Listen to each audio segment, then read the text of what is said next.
Yeah, so what I got here is a old Meccano, Hornby Meccano motor, and when I wound it up it didn't work at all.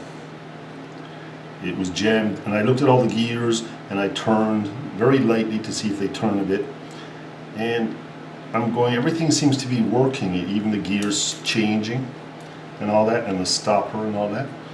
So I wound her up like this. See, she's beginning to work again. But I found that this spring here, if you press it back, which I will zoom down on, if you can see that, hard to see in the, there we go. Down in here, this cog here is hitting this spring, right? So it's come out from the edge here. See, there's a gap there.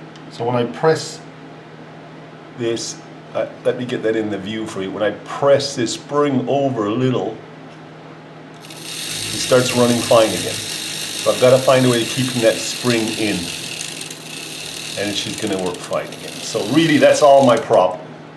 I'm just going to try to solve that issue. Yeah, so I've pushed this just a tad out and pushed the spring over, and it seems to be working. All there was, a bit of oil, put the spring a little bit over. I think this got it squeezed a little bit in here somehow. And you know, if you stop it and you turn the switch, it reverses.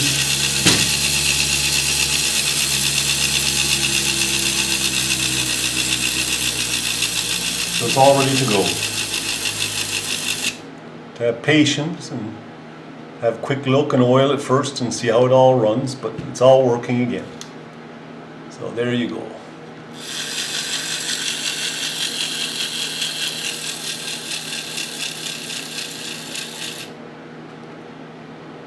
Cheers. I hope this helps some of you with your Meccano and wind-up motors.